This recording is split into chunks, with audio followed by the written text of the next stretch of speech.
ఒక్కొక్క దేవతారాధన యందు ఒక్కొక్క విశిష్టత ఉంటుంది. అదే ప్రకారంగా ఆంజనేయ స్వామి వారిని ఆరాధన చేసినట్లయితే గనక మనకి రామభక్తి కలుగుతుంది. శ్రీరాముని యందు భక్తి ఒక్కసారి జనించిందా అప్పుడు మనం చేసేదంతా కూడా ధర్మబద్ధమైనటువంటి కార్యాచరణే అవుతుంది. ఏ ప్రకారంగా అయితే శ్రీరామచంద్రమూర్తి ఎన్ని ఆటంకాలు వచ్చినా, ఎన్ని ఇబ్బందులు కలిగినా, ఎన్ని కష్టనష్టములు ఎదురైనప్పటికీ కూడా ధర్మాన్ని తప్పకుండా ప్రవర్తించారో అదే ప్రకారంగా మనం కూడా మన జీవనాన్ని ధర్మబద్ధంగా సాగించుకోవడానికి కానీ ఆస్కారం ఏర్పడుతుంది. ఒక్కసారి ధర్మంగా మనం జీవనం సాగించడం అలవాటు చేసుకోగలిగినట్లయితే ఇది చతుర్విధ పురుషార్థాల్లో ప్రథమ పురుషార్థం కనుక ఈ ధర్మాచరణ ప్రభావం చేత తక్కిన 3 పురుషార్థాలు కూడా వస్తాయి. అవేమిటి? అర్థము, కామ్యము, మోక్షము. అంటే ఐశ్వర్యం కలుగుతుంది, మనస్సులో ఉండేటువంటి కోరికలు నెరవేరుతాయి, తుదకు పరమైనటువంటి బ్రహ్మానంద సూచకమైనటువంటి మోక్షం కూడా మనకు లభిస్తుందన్నమాట. ఇన్నింటికి కూడా మూలమైన హేతు ఏమిటి? ధర్మము. ధర్మం కావాలంటే శ్రీరామచంద్రుని ఆరాధన చేయాలి. ఆ రామభక్తి దృఢంగా కావాలంటే హనుమత్ కటాక్షం కావాలి.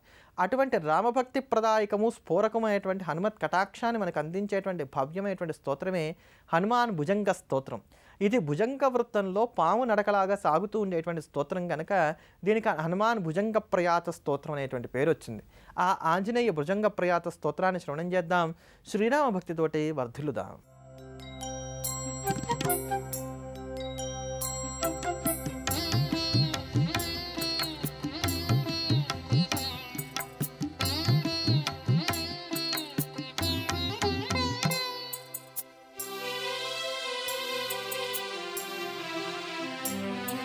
प्रसन्नाङ्गरागं प्रभाकाञ्चनाङ्गं जगद्भीतिशौर्यं तुषाराद्रिधैर्यं तृणीभूतहेतिं रणोद्यद्विभूतिं भजे वायुपुत्रं पवित्राप्तमित्रं भजे वायुपुत्रं भजे वायुपुत्रं भजे वायुपुत्रं भजे वायुपुत्रम्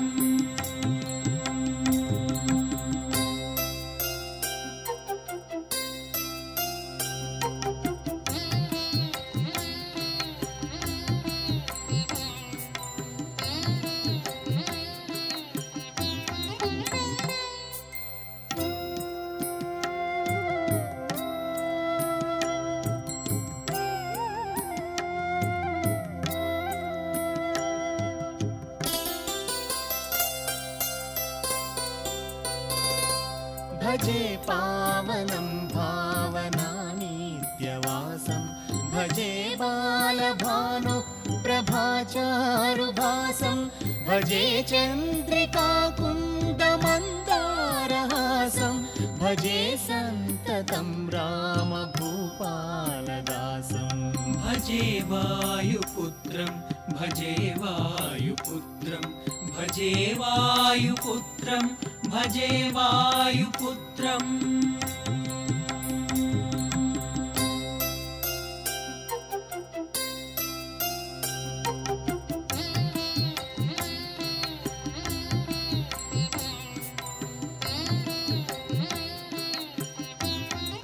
శంకర భగవత్పాదాచార్యుల వారు మనకు అనుగ్రహించినటువంటి అద్భుతమైనటువంటి స్తోత్రాల్లో నృసింహ కరావళంబ స్తోత్రం అత్యంత ప్రధానమైనటువంటిది.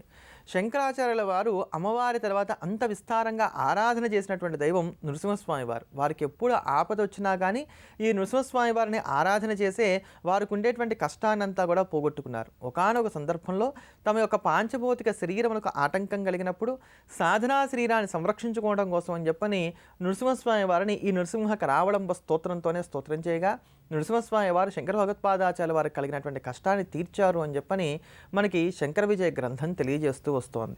ఈ స్తోత్రం ఎంత గొప్పదంటే నిత్యం కూడా ఈ స్తోత్రంతో కనుక మనం పారాయణ చేస్తూ వచ్చినట్లయితే నృసింహ కటాక్షం వెంటనే కలుగుతుందట. అందుకనే దీనికి నృసింహ కరుణారస స్తోత్రం అనేటువంటి మరో పేరు కూడా ఉంది.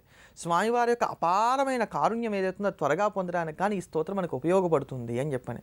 సమీపంలో ఎక్కడైనా సరే నృసింహస్వామి వారి యొక్క దేవాలయం ఉన్నట్లయితే ఒక 41 రోజుల పాటు మండల దీక్షగా స్వామివారి యొక్క దేవాలయానికి వెళ్ళి అక్కడ నువ్వులతోటి దీపారాధన చేసి ఈ స్తోత్రాన్ని పారాయణ చేసి నమస్కారం చేసుకున్నట్లయితే తీవ్రమైనటువంటి కష్టాల నుంచి మనం బయటపడడానికి కానీ ఆస్కారం ఏర్పడుతుంది.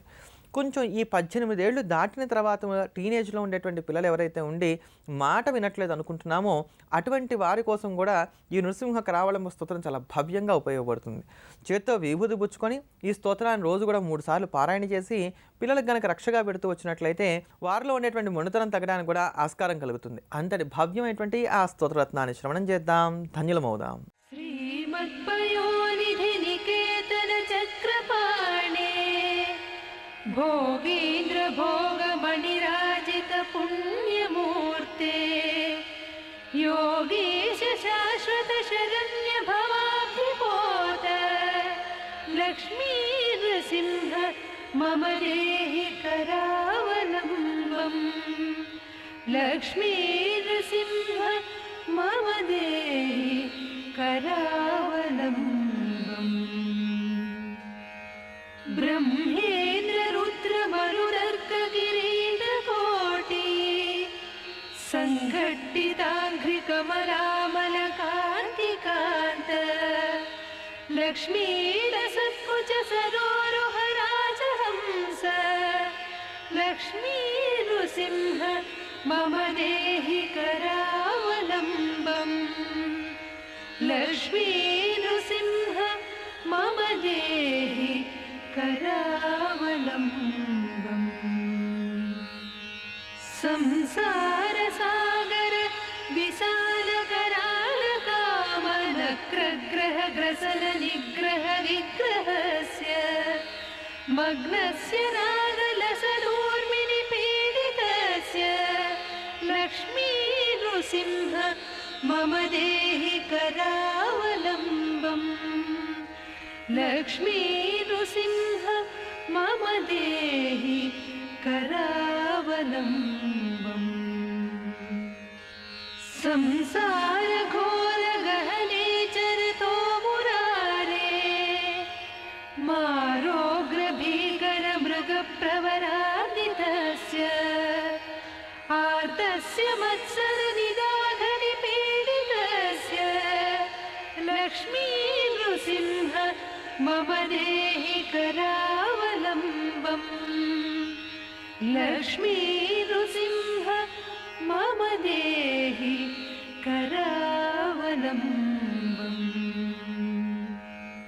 संसारकूपमतिघोरमगाधमूलम् सम्प्राप्य दुःखशतसर्पसमाकुलस्य दीसस्य देव कृपया शरणागतस्य लक्ष्मी नृसिंह मम देहि करावलम्बम् लक्ष्मी नृसिंह मम देहि करावलम्बम्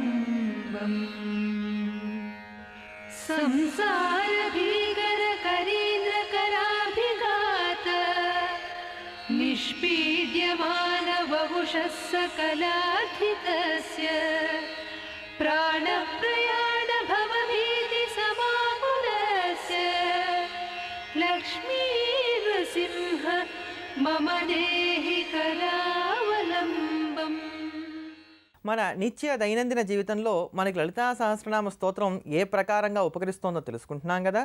ఆ క్రమంలో నేటి రోజున లలితా సహస్రనామ స్తోత్రంలో చివరి నామమైనటువంటి లలితాంబికాయే నమః యొక్క వైశిష్ట్యాన్ని గురించి తెలుసుకుందాం. ఈ నామం చాలా విశేషమైనటువంటిది. లోకములన్నిటికీ కూడా అతీతమై పైన ఉండి ఊర్ధ్వం నుంచి సమస్తమైనటువంటి దోషరాశిని కూడా తీసివేస్తూ అందరినీ కూడా సంరక్షిస్తున్నటువంటి తల్లికి నమస్కారము అని చెప్పని ఈ నామానికి అర్థం. అంతేగాక ఏ తల్లి అయితే జగత్తంతరికి కూడా మూలభూతమై మూడు లోకాల్లో ఉండేటువంటి అందానికి అంతరికి కూడా మూలమైనటువంటి అందాల రాశియే వర్ధిల్లుతోందో ఆ తల్లికి నమస్కారం, అటువంటి లాలిత్యము కలిగినటువంటి తల్లికి నమస్కారం అనేటువంటి అర్థం కూడా ఈ నామానికి కలుగుతోంది. అలానే ప్రయాగ క్షేత్రంలో ఉండేటువంటి అమ్మకు లలితా త్రిపురసుందరి అనేటువంటి పేరుంది కనుక ఆ ప్రయాగ క్షేత్రంలో శక్తిపీఠంలో వర్ధిల్లేటువంటి తల్లికి నమస్కారం అనేటువంటి అర్థం కూడా ఈ నామానికి కలుగుతుంది. ఎవరైతే ప్రతిరోజు కూడా ఓం ఐం హ్రీం శ్రీం లలితాంబికాయే నమః, ఓం ఐం హ్రీం శ్రీం లలితాంబికాయే నమః, ఓం ఐం హ్రీం శ్రీం లలితాంబికాయే నమః అంటూ 108 సార్లు జపం చేస్తూ ఉంటారో వారికి శరీరంలో మంచి లావణ్యం కలిగి ఉండటానికి ఆస్కారం ఏర్పడుతుంది. అంతేగాక ఇహమందు ఉండేటువంటి సమస్తమైనటువంటి భోగభాగ్యములు అనుభవించడంతో పాటుగా పరమందు మోక్షాన్ని అనుభవించడానికి కూడా కావాల్సినటువంటి ప్రజ్ఞాపాఠవాలను కలిగి ఉంటారు అని చెప్పని మనకి లలితా సహస్రనామ స్తోత్ర భాష్యం చెప్తోంది. అంతటి అద్భుతమైనటువంటి నామాన్ని నిత్యం జపిద్దాం. అమ్మవారి యొక్క పరిపూర్ణమైనటువంటి అనుగ్రహాన్ని కలిగి